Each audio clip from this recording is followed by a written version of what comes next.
अस्सलाम वालेकुम, मैं हूँ फ़ाइज़ा मौज़म और आज हमारे किचन में बन रही है बहुत ही मज़ेदार सी रसमलाई। तो स्टार्ट करते हैं। सबसे पहले मैंने यहाँ 1 लीटर दूध लिया है। दूध को मैंने बॉईल करने के लिए ऊपर चूल्हे पे चढ़ा दिया है और इसके अंदर तकरीबन मैं 5 से 6 अदद हरी इलायची को इस तरीके से तोड़कर दूध में शामिल कर दूँगी। और दूध को बॉईल आने तक हम पकाएंगे। ये दूध में बॉईल आ चुका है। अब हम इसके अंदर तकरीबन हाफ कप के करीब चीनी ऐड करेंगे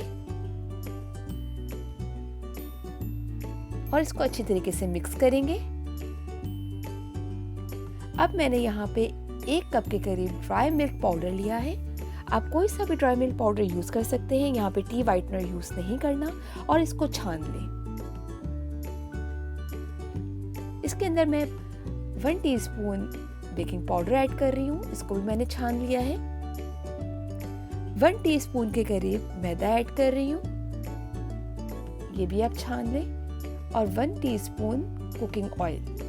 इन तमाम चीज़ों को अच्छी तरीके से मिक्स करें। साथ ही मैंने 2 अंडे फेंट के रख लिए हैं। आपने सारे अंडे ये 2 यूज़ नहीं करने, जितना उतना ही अंडा यूज़ करना है जितने ये सॉफ्ट से डो गूंज जाए। तकरीबन 1.5 अंडा लग जाता है। थोड़ा थोड़ा डाल के आप इसको गूंद लें। अब आपने हाथ को ग्रीस कर लें और इस मिक्सचर की दरमियाने साइज़ की आप बॉल बना लें। इसके ऊपर कोई भी क्रैक ना हो। आप किसी भी शेप की बना सकते हैं, मैं यहाँ ओवल शेप की बना रही हूँ। पकते हुए दूध में आप ये डालते जाएं। याद रखिएगा बॉल के ऊपर बिल्कुल भी क्रैक ना हो और इसको दूध पकते हुए ही दूध में डालना है। आप देखेंगे कि इसका साइज डबल हो जाएगा। इसको आपने छेड़ना नहीं है। अगर आपने देगची को हिलाना है तो कपड़े से पकड़कर हिलाइए और चम्मच इसके अंदर नहीं चलाना। इसको बहुत प्यार के साथ हैंडल करना है वरना ये टूट जाती है।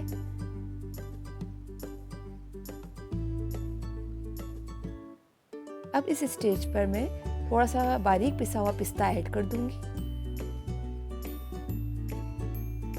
और इसको तकरीबन 10 से 15 मिनट के लिए हम बिल्कुल हल्की आग पर ढककर पकाएंगे।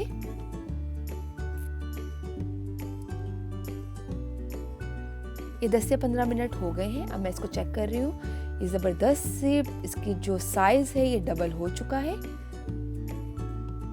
अब मैं इसके अंदर 1 कप भर के क्रीम ऐड कर दूंगी। आप कोई भी टेट्रा पैक की क्रीम ले सकते हैं और इसको हम ढक देंगे तकरीबन 5 मिनट के लिए। अब हमारी रसमलाई बिल्कुल तैयार है। अब मैं इसको डिश आउट करूंगी। बड़े प्यार के साथ आपने एक एक बॉल को निकाल के तरीके से इसको रखना है वरना ये टूट जाती हैं। और एंड में सारा दूध इसके ऊपर हम डाल देंगे और आखिर में मैं इसको जो बाकी के पिस्ते बचे हुए थे इससे गार्निश करूंगी। इसको आप ठंडा करके सर्व करें। मैं आपको एक निकाल के दिखा रही हूँ।